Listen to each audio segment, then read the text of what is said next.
इस वक्त एक बड़ी खबर आ रही है जहां पर गुजरात के अहमदाबाद में एयर इंडिया का जो प्लेन है वो क्रैश हो गया। इस प्लेन में 240 से ज्यादा पैसेंजर सवार थे। उस पर ज्यादा जानकारी के लिए मेरे साथ शेखर है। शेखर, क्या ताजा अपडेट आ रहा है इस पर? देखिए, बहुत चिंता की बात है। जो तस्वीरें आ रही हैं वो बहुत डराने वाली हैं। किस तरीके से धुएं का गुब्बार जो है वो उड़ता हुआ नजर आ रहा है।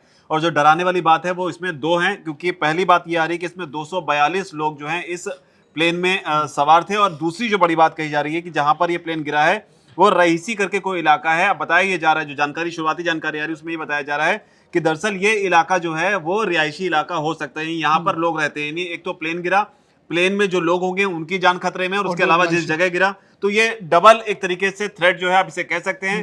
शुरुआती जानकारी है, बार बार इस चीज को हम बता रहे हैं क्योंकि अभी भी जो ऑफिशियल कंफर्मेशन है वो जानकारी आनी बाकी है। क्योंकि जो जानकारी हमें मिल रही है वो अभी भी जो फायर फाइटर या फायर ब्रिगेड की जो टीम है वहां से इंफॉर्मेशन निकलकर सामने आ रही है। जो प्लेन गिरा है वो एयर इंडिया का प्लेन है, बोइंग 787 इस प्लेन को बताया जा रहा है। ये प्लेन अहमदाबाद से लंदन जा रहा था। रेस्क्यू टीम को जो है वो रवाना कर दिया गया है। फायर फाइटर और जो फायर ब्रिगेड की टीमें हैं वो रवाना हो चुकी हैं। लगातार इसे लेकर अपडेट निकलकर सामने आ रहा है। बीएसएफ जो है उसने शुरुआत में कमान संभाल ली है। यानी रेस्क्यू ऑपरेशन करने के लिए बीएसएफ की 2 टुकड़ियों को मोर्चे पर लगा दिया गया। तो ये लगातार इसमें अपडेट निकलकर सामने आ रहे हैं। इसके अलावा जो अहमदाबाद का सिविल प्रशासन है वो भी इस मामले पर एक्टिव हो गया है। और जो बड़ी खबर आ रही है वो ये है कि अमित शाह, देश के गृह मंत्री अमित शाह भी अब इस मामले में एक्टिव हो गए। उन्होंने सीएम भूपेंद्र से बात की है, जानकारी ली है कि आखिर ये पूरा घटनाक्रम किस तरीके से हुआ है। इसके अलावा जो है एनडीआरएफ की जो टीमें हैं उन्हें भी एक्शन में लगा दिया गया है। तो ये अपने आप में बड़ी बात है यहाँ पर नीरज। शेखर, जिस तरह से एयर इंडिया की विमान एक प्रतिष्ठित विमान कंपनी, और उसके बाद से एक खबर ये भी सामने आ रही है कि एयर इंडिया का क्योंकि विमान था ये टाटा ग्रुप के साथ जुड़ा हुआ, और इसके बाद जो है इस क्रैश के बाद जो शेयर मार्केट है पूरी तरह से प्रभावित हुई है। टाटा के जो शेयर्स हैं बहुत बुरी तरह से गिरे हैं, ये भी खबर सामने आई है। साथ ही साथ शेखर, एक चीज़ और है, क्योंकि ये विमान जो है लंदन जा रहा था, इसमें एयर इंडिया का विमान था, कई बड़ी हस्तियां हो सकती है, इसको लेकर कोई जानकारी? निश्चित तौर पर हो सकती है बड़ी हस्तियां, लेकिन अभी भी कंफर्मेशन, हमें ऑफिशियल कंफर्मेशन का वेट करना चाहिए। इसमें कुछ भी इसमें स्पेकुलेट नहीं करना चाहिए। लेकिन जो जानकारी है उसमें ये कि 242 लोग हैं। आपने बिल्कुल सही कहा कि इंटरनेशनल फ्लाइट थी, हो सकता है इसमें जो है कई सेलिब्रिटी भी हो सकते हैं। लेकिन जान चाहे सेलिब्रिटी की हो या आम आदमी की हो, जान जान होती है, वो इंपॉर्टेंट है।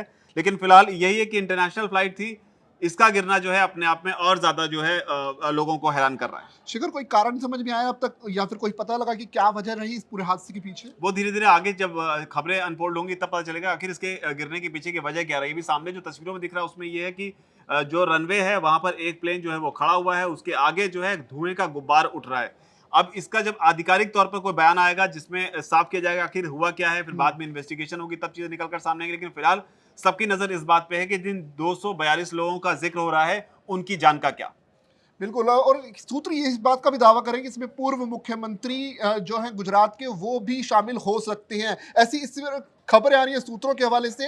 इस तरह की खबरें भी कुछ मीडिया रिपोर्ट्स में सामने आ रही कि जो पूर्व मुख्यमंत्री है गुजरात के, विजय रूपाणी, वो भी इस फ्लाइट में शामिल हो सकते हैं। ये एक बड़ी खबर आप तक हम शेयर कर रहे हैं कि अभी अभी सूत्र ये जानकारी दे रहे हैं कि इस फ्लाइट में जो क्रैश हुई है कुछ वक्त पहले अहमदाबाद में, उसमें गुजरात के पूर्व मुख्यमंत्री विजय रूपाणी भी शामिल हो सकते हैं। लेकिन इसे कंफर्म तौर पर अभी नहीं कहा जा सकता क्योंकि अभी इसकी पुष्टि नहीं हुई है, आधिकारिक पुष्टि होना बाकी है। लेकिन जो मीडिया में खबरें आ रही हैं उसके मुताबिक विजय रूपाणी इस फ्लाइट में बैठे हुए शामिल हो सकते हैं। शेखर, जो धुएं का बड़ा बड़ा गुब्बार हम तस्वीरों में देख सकते हैं वो काफी कुछ कहता है, और ये चीज ये बताने के लिए काफी है कि कितना बड़ा ये हादसा हुआ होगा।